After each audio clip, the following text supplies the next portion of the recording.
Olá pessoal, esse é mais um programa Farol da Baixada, o podcast do Sindicato dos Bancários de Santos e Região. Antes de começar o programa, não se esqueça de se inscrever, ativar o sininho para receber toda quinta-feira programas novos e diferenciados com conteúdo bacana.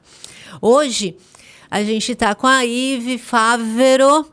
Ela é terapeuta holística, professora, jornalista e, entre muitas atribuições de militância, né, inclusive, é uma das coordenadoras do Grito dos Excluídos, coordenadora nacional do Grito dos Excluídos, e a gente vai saber já já o que é isso, Grito dos Excluídos.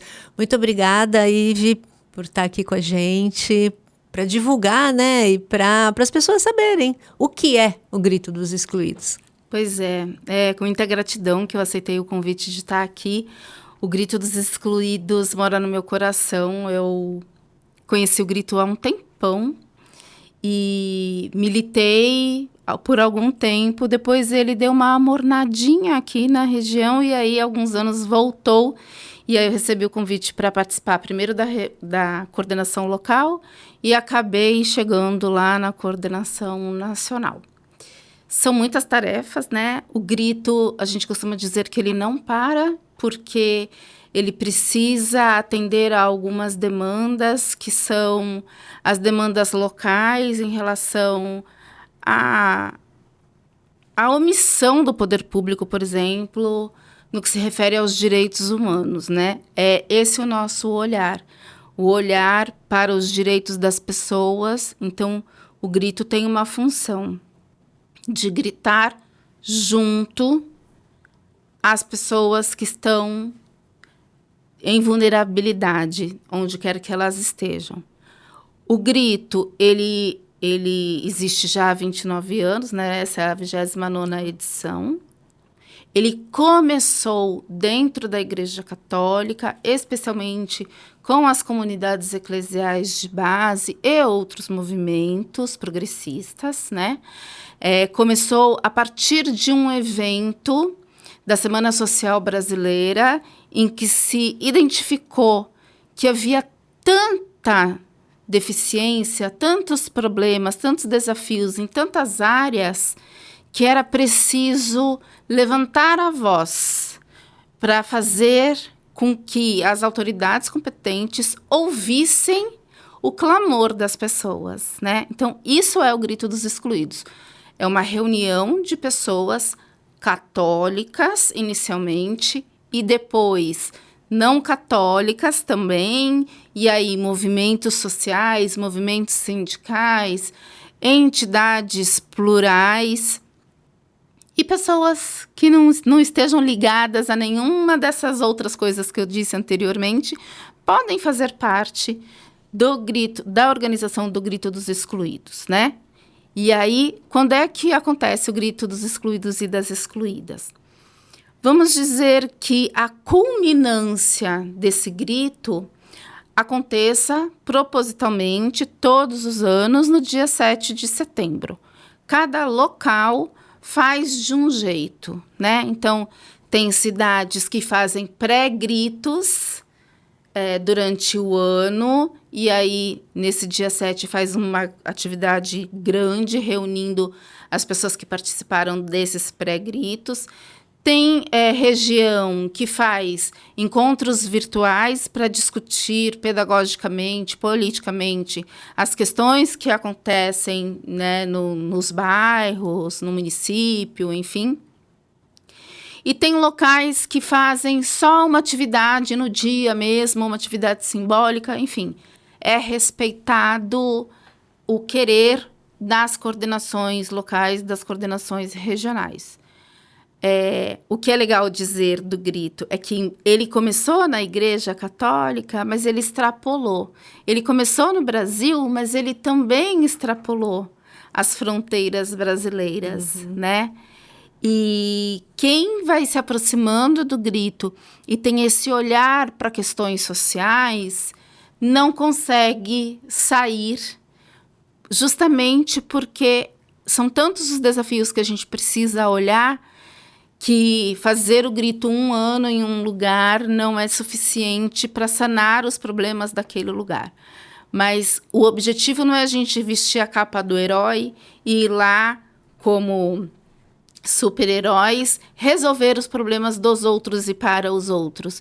Mas é ajudar aquela comunidade que tem alguns desafios a enfrentar, a identificá-los e a procurar soluções. Seja em parceria com o poder público, seja soluções que elas possam ali, elas mesmas, darem conta, né? Então, o grito é mais ou menos isso, uma reunião de muitas pessoas plurais que vão ajudar a olhar para um problema e, quem sabe, conseguir achar soluções para resolver aquele problema.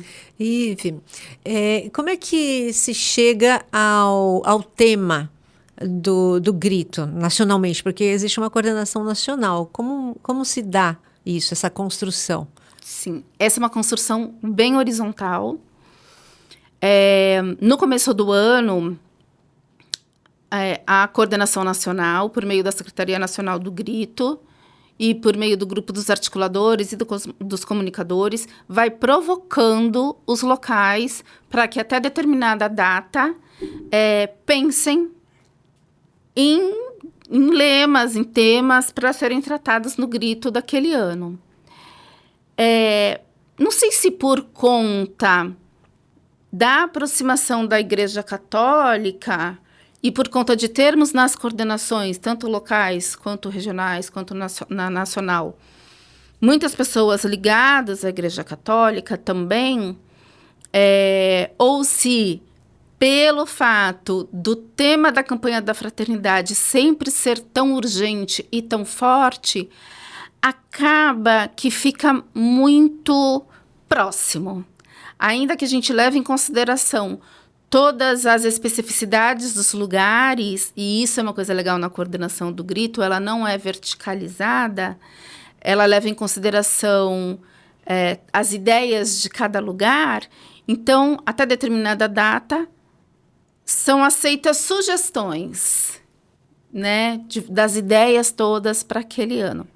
E aí, então, vem do grandão, desse grandão a gente escolhe alguns, e aí vai para votação, aí tem um encontro dos articuladores em que vai afunilando, e aí tiramos 3, 4, 5, que aí vai para a coordenação, e na coordenação faz toda uma discussão política para chegar no tema mesmo. Sempre vida em primeiro lugar, como lema central, né, do grito. E aí a escolha, esse ano, por exemplo, o tema da campanha da fraternidade era fome. O nosso tema do grito era você tem fome e sede de quê? Ampliou um pouquinho a questão, né? Partindo para outras questões, porque a questão da água para algumas regiões no país é tão importante, né? Então, acrescentou-se a questão da sede. E também uma coisa que uma ideia que ficou muito explícita para todo mundo do grito, para quem faz parte das organizações do grito e quem vem acompanhando e participando, né, durante todo o ano, é que não é essa fome alimentar, não é essa sede da água apenas, mas outras fomes, né? Por exemplo, a fome da paz, a fome dos direitos humanos respeitados, a fome da soberania do território e do cuidado com as populações indígenas, por exemplo, né? Então, cada região vai dando o seu pitaco e se chega a esse tema, que é central, né? No nosso caso, esse ano, fome e sede de quê? De quê? Você estava falando que existem eixos, né? Como é que se dá isso? Que eixos são esses?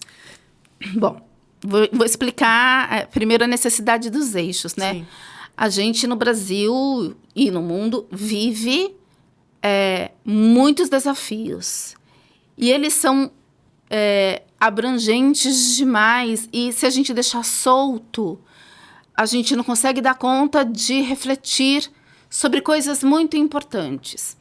Então, desde muito tempo já, o grito se organiza por esses eixos, normalmente ligados a direitos humanos, políticas públicas, a questão agrária,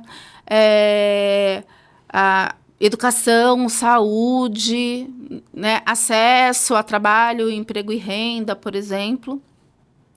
Então, a gente organiza as rodas de conversa do grito e o material do grito, que está todo na internet também, a partir desses eixos, que são escolhidos a partir da escolha do tema do ano e levando em consideração a importância e o momento. Então, por exemplo, para esse ano e já no ano passado, a questão da terra e da água, muito importantes, né? Uhum. Então, a gente tem, por exemplo, um eixo que vai tratar, passando por essa questão da fome e da sede, mas vai tratar especificamente a questão dos territórios indígenas, que estão sofrendo muitas coisas, né? Ano passado, a gente teve vários problemas com as questões indígenas, né? Questão de demarcação de terra.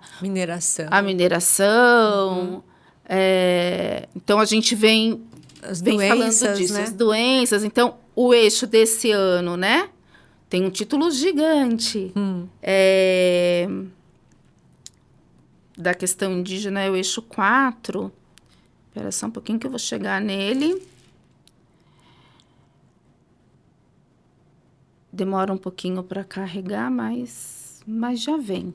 Mas o eixo 4 ele vai falar justamente das terras indígenas e da soberania desse povo, né? Então, povos originários, é o título, terras livres e povos sem fome. Não está falando apenas dos povos indígenas, aqui no nosso caso também está falando dos povos quilombolas, né? Uhum. E a gente pode também, em alguns estados, incluir os povos ciganos. Sim. Né? De maneira geral, o grito trata muito profundamente, em todos os eixos, da questão da soberania, da educação, do território, do trabalho, da saúde, da justiça social, e da moradia e da terra, né? Então, todos os eixos vão falar isso. Do cuidado com o meio ambiente, que é para todos, que a gente vive numa terra comum e que todos precisamos cuidar dessa terra, olhar para essa terra, né? Não aquele meio ambiente idealizado que a gente aprendia lá na escola quando éramos jovens, como se o meio ambiente estivesse lá, tão distante em algum lugar, né? A gente não tem nada a ver com o meio ambiente. E que a gente não tem nada a ver com ele. Então, o grito, ele procura trazer esses temas para mais perto das pessoas e para que essas pessoas também, para quem nós gritamos, junto com quem nós gritamos, na verdade, elas entendam e reflitam sobre o nosso papel na mudança disso tudo. Que eu preciso enxergar a violência que eu sofro morando, por exemplo, no DIC da Vila Gilda e como eu posso agir sobre isso. Você acha que... Não, eu acho muito interessante, porque eu participei de muitos gritos também, né? Sim. Muitos anos, inclusive quando tinha a irmã Dolores era viva, né? Que ela estava bem à frente. Sim, né? Foi ela que trouxe, ela o grito para a Baixada. Isso. E essa recuperação do grito que vem acontecendo há alguns anos já também. O fato de existir os pré-gritos, existir durante o ano todo um olhar, né, com atividades voltadas para a discussão dos temas, né? No sentido de que o que você falou, já 7 de setembro culmina, né, com uma atividade ou Sim. uma passeata. E assim, isso não foi sempre, Não foi Não. sempre assim. Eu acho essa mudança muito interessante, porque o grito dos excluídos era apenas no dia 7. Sim. O fato dessa necessidade de incorporar as comunidades, incorporar mais gente para que reflita sobre os temas do grito, trouxe essa necessidade de se fazer atividades anteriores ao dia 7, né? Isso. Mas isso foi muito interessante, né? Foi um ganho, uma evolução, né? Com certeza, porque não faz sentido você, lá no dia 7, sair com uma camiseta do grito, com bandeiras na mão, numa comunidade ou na praia, gritando, sabe lá Deus se alguém vai ouvir ou se só vai achar que você está atrapalhando o trânsito, que você está desviando, que você está isso ou aquilo, né? Porque qual é, afinal de contas, o objetivo do grito? É chamar a atenção das pessoas, especialmente das pessoas que são violentadas, que têm os seus direitos não atendidos, né? Para que elas façam alguma coisa para que aconteça uma mudança. Então, se o problema é moradia, vamos falar sobre moradia.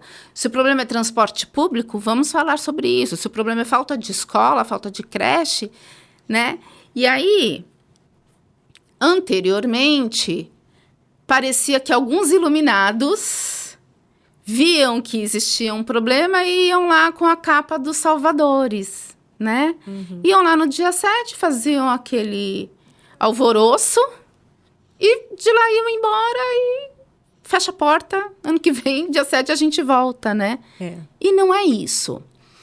O objetivo maior do grito é que as pessoas tenham os seus direitos atendidos, é que a gente realmente tenha vida e vida em abundância, né?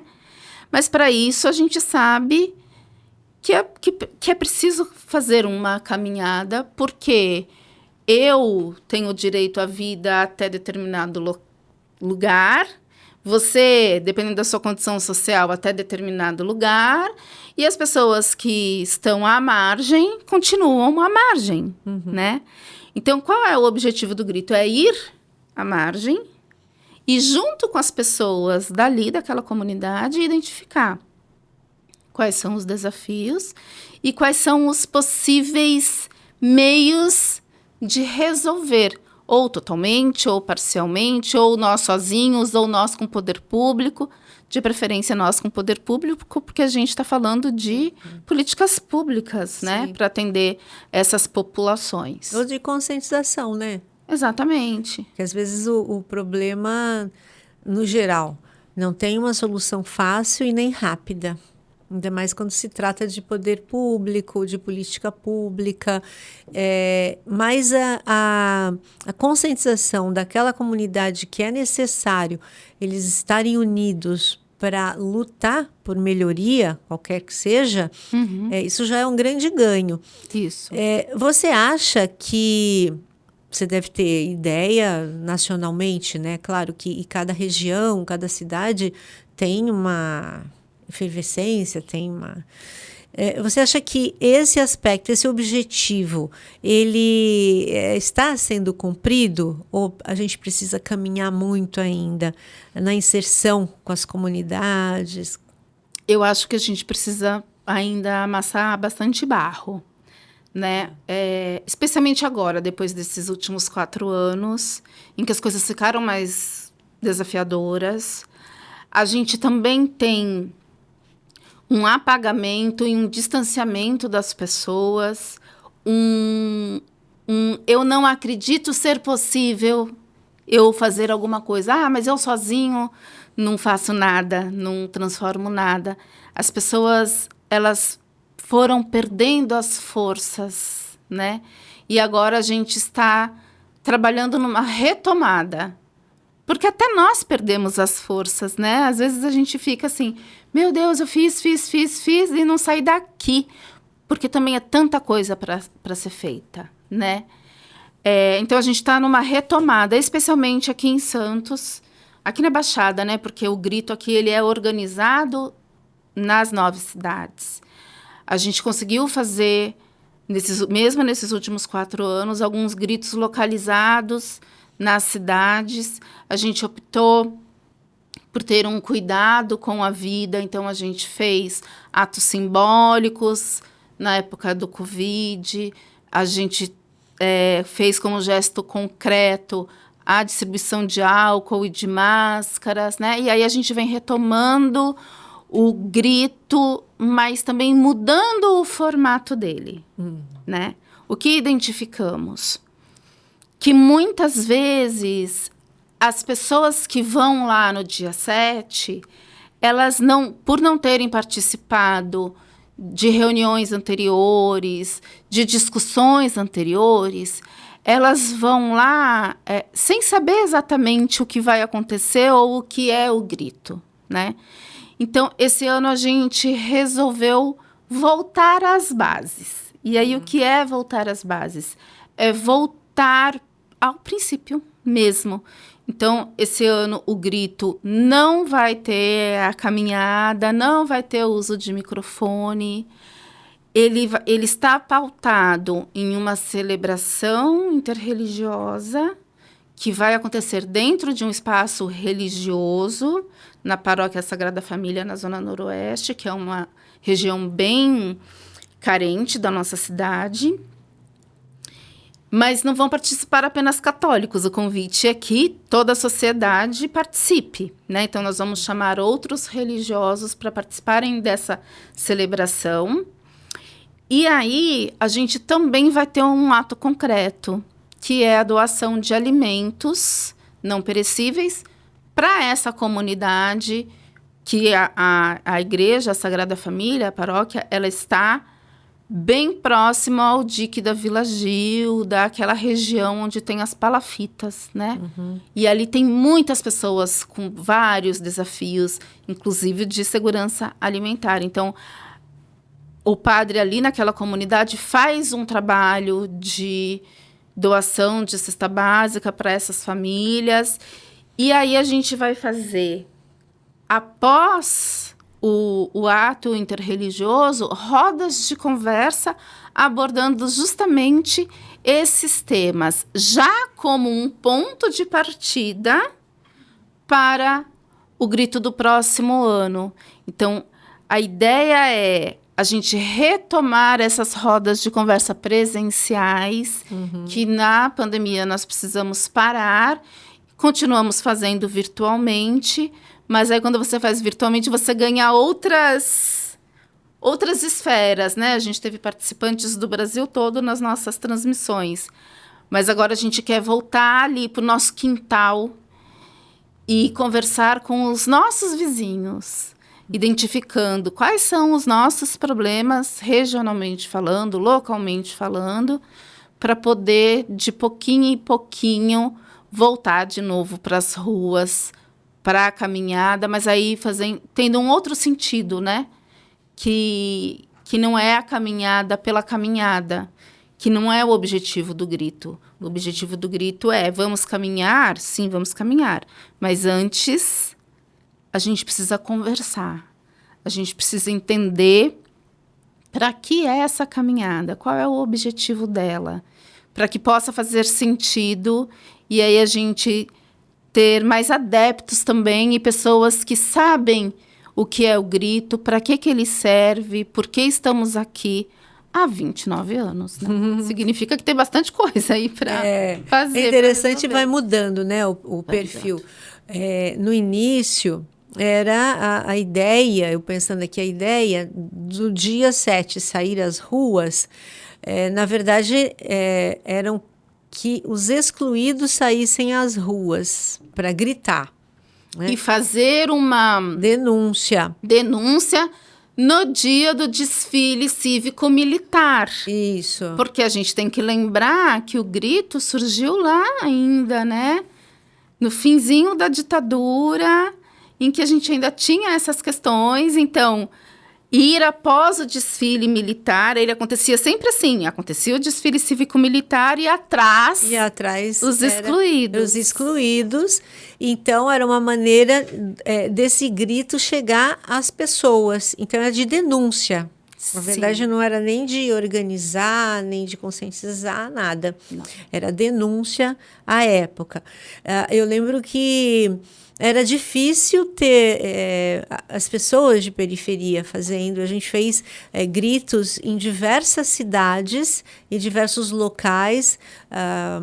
Aí sim, né, as pessoas estavam ali, participavam. O fato da gente ter 9 cidades também dificulta ter um grito centralizado, que era o que acontecia. Porque quando você vai a alguma comunidade, eu lembro Vicente Carvalho, Cubatão, São Vicente, consegue que aquelas pessoas próximas participem, mas se você faz o grito, por exemplo, foi na praia, né? Para quê? Para que as pessoas que circulam pela praia, que geralmente têm uma posição aquisitiva melhor e às vezes não estão atentas às dificuldades das outras, percebessem, mas também ficava muito mais complicado todas as pessoas participarem. Então, assim, agora o perfil vai mudando, né? Vai mudando pela necessidade não só de denúncia, mas a necessidade de organização. De organização. Para que... eu gostaria que você falasse da importância, né? Agora da organização. Sim, porque veja, quando você faz o grito para a denúncia, que é super importante, a gente não vai desmerecer nunca isso, porque nós precisamos fazer a denúncia, mas a denúncia pela denúncia, o vento leva, né? E aí, quando nós fizemos em São Vicente, antes da pandemia, ali eu acho que foi um divisor de águas, porque a gente fez a denúncia, mas a gente também fez o ato concreto, né? Porque nós fomos todos os meses lá, reunimos com a comunidade, a gente conseguiu que as pessoas da comunidade se organizassem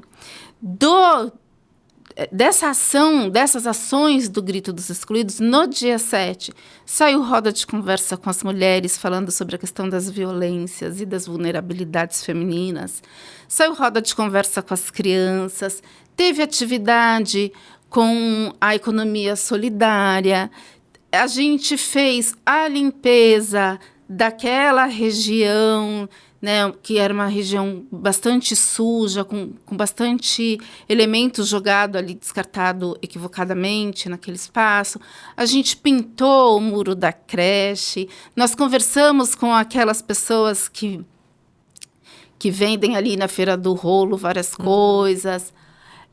E, como gesto concreto, saiu uma horta comunitária, né? Então, olha que legal, o que ficou para o futuro, né? Por algum tempo a gente conseguiu manter a horta e distribuir a produção daquela horta para aquelas pessoas, porque quem tem fome tem pressa, não dá para ficar esperando. Então, foram vários gestos concretos que aconteceram naquele dia. E ali a gente percebeu, então, a importância, a gente, enquanto coordenação, né? Percebeu a importância de fazer algo, ainda que seja um gesto pequeno, né? Para que as pessoas se envolvam e busquem outras transformações, busquem outras mudanças. A gente faz cada ano em um local de periferia de propósito, né?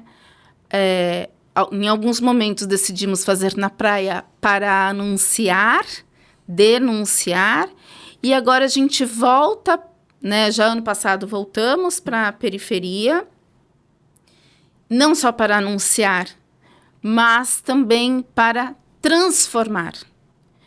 Porque, de alguma maneira, todo mundo sabe os desafios.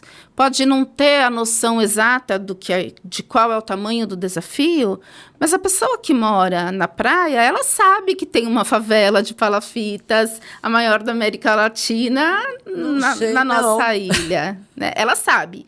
Isso não quer dizer que ela vai fazer alguma coisa sobre isso, ou que ela pense a respeito disso. Mas todo mundo sabe, porque toda hora está no jornal, de alguma maneira, né? enfim. E aí, as pessoas que estão nesse lugar, muitas vezes, elas também acham que é normal ter essa vida desse jeito, porque é a única vida que ela conhece.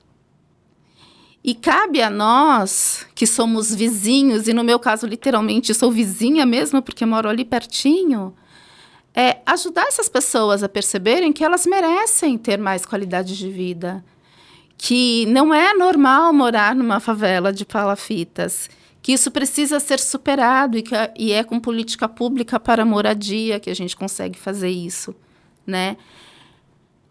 E aí a gente falava aqui, eu já falei várias vezes em outros encontros, né? Às vezes o óbvio precisa ser dito. Uhum. Porque as pessoas, elas estão vivendo ali no dia a dia, aquele cotidiano, e ela não percebe as violências pelas quais ela está passando, que ela está enfrentando diariamente. Seja a violência financeira, seja a violência psicológica, ou mesmo a violência física, né? Muitas vezes ela acha aquilo normal.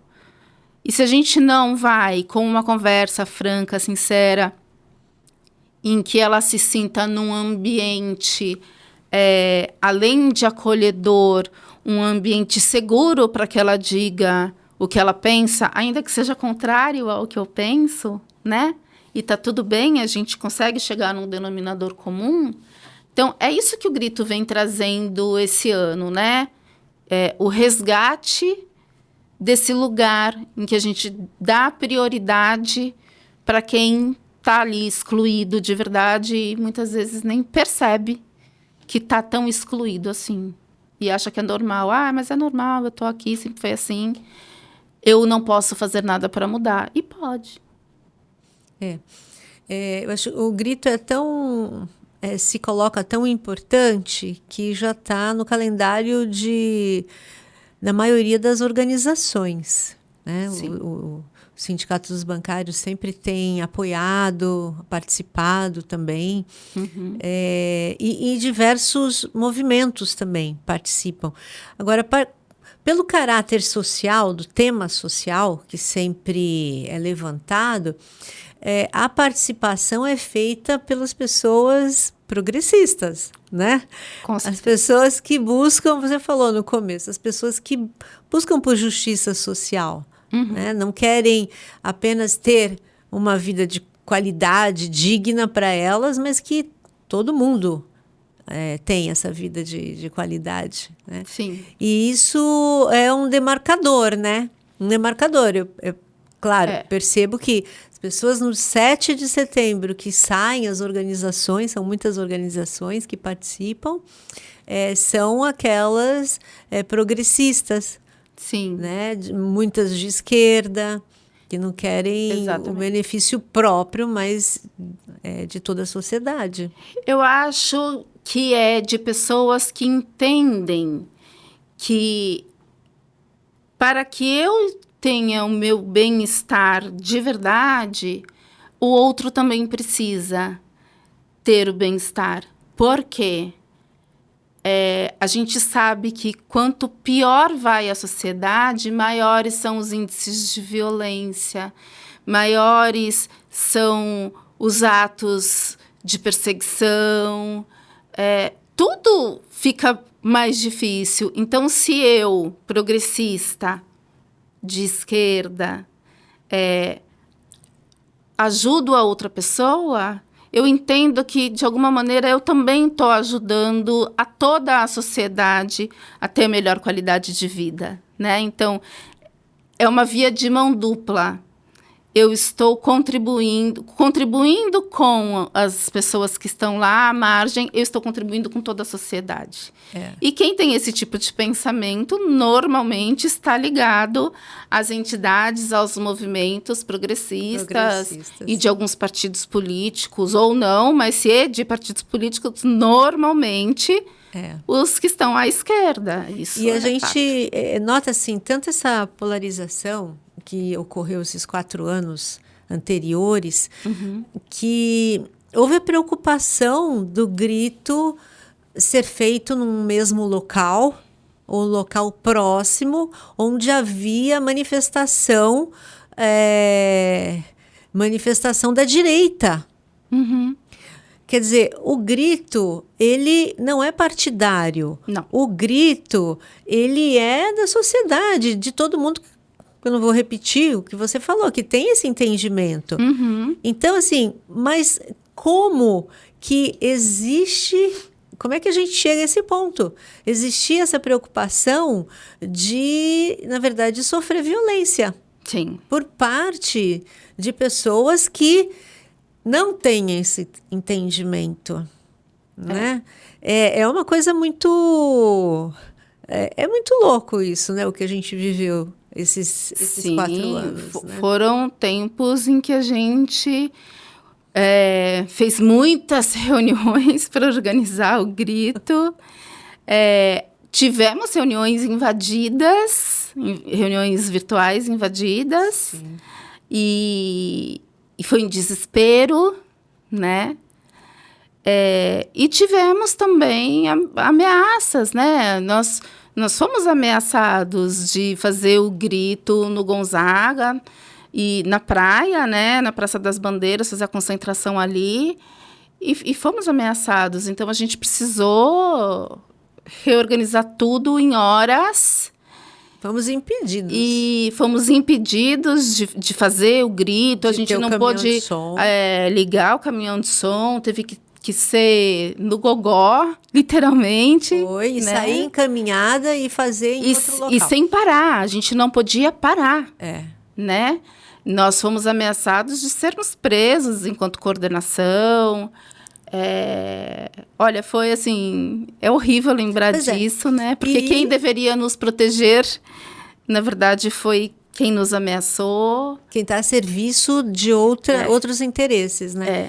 E pensar que você só quer melhorar a vida de todo mundo, né? Mas isso aí fere interesses de quem não quer que mude nada. Na verdade, estou lembrando aqui nas prévias da Argentina, quem ganhou as prévias ali do partido, um cidadão de extrema-direita, em que o ex-presidente já se coloca, nós temos muito em comum, e ele diz que o monstro que foi criado chama-se justiça social.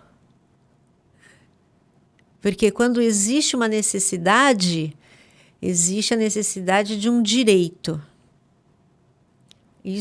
Essa justiça social é um monstro criado, isso tem que acabar. Então, não cabe pelo menos na minha cabeça, que alguém pense assim, né? Que outras pessoas não sejam dignas de ter uma vida digna, né? Uma vida boa, uma vida feliz, tenham sonhos, né? E tem os sonhos. Mas... E olha que na Argentina a gente não tem os problemas sociais que temos no Brasil, né? Não são tão agudos. Não são tão agudos e eles são muito organizados, né?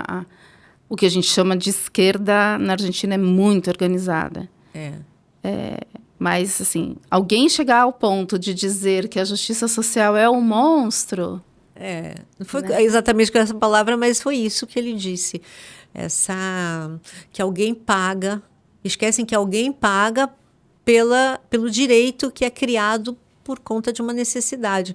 Ora, quem tem a necessidade já está pagando há muito tempo isso. Exatamente. Por não ter o direito, né? Por não ter o direito. E, assim, é como você dizer que no Brasil não existe racismo.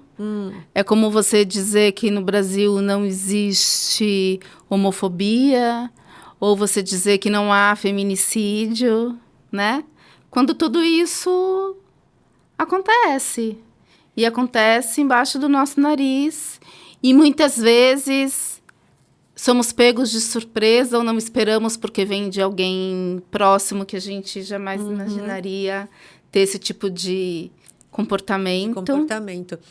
E você faz parte também do CODILEI. Sim. CODILEI é a Comissão Diocesana de Leigos. Isso. Né? A gente entrevistou recentemente a Marilena Lambert, que né? Foi coordenadora. O Paulo é o coordenador agora. Isso. O seu companheiro, né? Isso.